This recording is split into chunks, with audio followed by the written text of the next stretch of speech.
le garçon remarqua un étrange petit trou dans le mur. Curieux, il se pencha par-dessus le trou et regarda à l'intérieur. Marc vit une pièce sinistre. À ce moment-là, la porte s'ouvre lentement. La seconde d'après, Marc a paniqué et a raconté à sa sœur ce qu'il avait vu dans le trou. Mais Marie pense que son frère fait semblant. Elle pense que le trou a été laissé par les voisins lorsqu'ils ont rénové la maison. Marc n'a pas pu expliquer d'où venait le trou. Alors qu'ils discutaient, un bruit étrange s'est fait entendre dans le trou. Marie a eu le courage de regarder dans le trou. Une étrange petite fille est sortie de la cage d'escalier en rampant. Soudain, elle a craché du sang noir. Marie est choquée. Elle a essayé d'aller chez le voisin pour la sauver. Marc se demandait ce que sa sœur avait vu. Il se pencha par-dessus le trou et vit un spectacle horrible.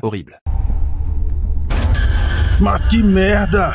Marc dit à sa sœur, horrifiée, que la petite fille d'à accent grave côté n'est pas du tout humaine. C'est un fantôme. Marie regarda à nouveau dans le trou, incrédule. Elle se rendit compte que la fille tenait un bébé dans ses bras. L'autre fille semble se rendre compte qu'elle est observée. Elle cracha une autre énorme flaque d'encre. Marie est maintenant convaincue. Elle s'empresse d'éloigner Marie du trou. Ils décidèrent d'arrêter de fouiner dans ce trou noir effrayant. Mais les choses ne sont pas revenues à la normale. Tard dans la nuit suivante, quelque chose d'étrange se produisit à nouveau. Marc, qui dormait, fut réveillé par des bruits de pas. Il se souvient des récents événements étranges. Marc se blottit sous les couvertures, effrayé. Il regarde tranquillement dehors. La petite fille dans le trou était assise sur le lit de Marie.